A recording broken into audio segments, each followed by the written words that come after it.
تازگی یه سوالو خیلی ازم میپرسین، اونم اینه که فریوشاخلاری یعنی چی؟ اول اگه فریوشاخلاری تاج سر منن، خوشگل منن، عشق منن، خیلی خفنن.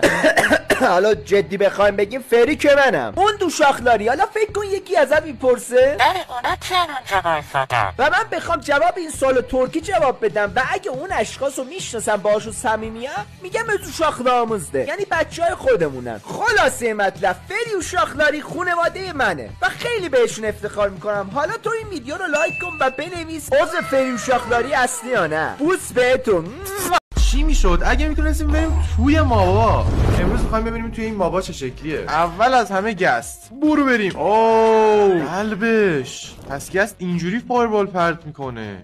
الهی بچه گریه کرده. بعدی ویلیجره یا علی. اوه پسر پر امرالده، چون میخوام ماما امرالد ترید کنه. رفت میخوابن، نون میگیرن، بچه دار میشن. دیگه چیه؟ مغزشه، مغزش از منم کوچیک‌تره. بعدی ویدره یا علی. وای وای اینجا پر ویده روزه، چرا این تو موز هست؟ بعدی مرغه، مرغ کوچولو.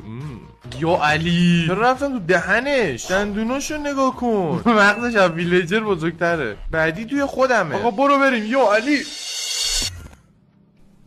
شنیدم لایک نکردی. چی میشد اگه میتونستیم بریم توی مابا؟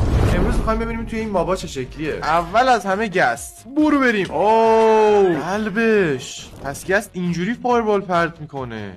الهی بچه گریه کرده. بعدی ویلیجره یا علی. اوه پسر پر امرالده، چون میخوام ماما امرالد ترید کنه. رفت میخوابن، نون میگیرن، بچه دار میشن. دیگه چیه؟ مغزشه، مغزش از منم کوچیک‌تره. بعدی ویدره یا علی. وای وای اینجا پر ویده روزه، چرا این تو موز هست؟ بعدی مرغه، مرغ کوچولو.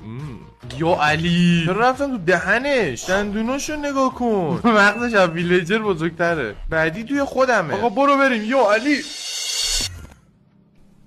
شنیدم لایک نکردی.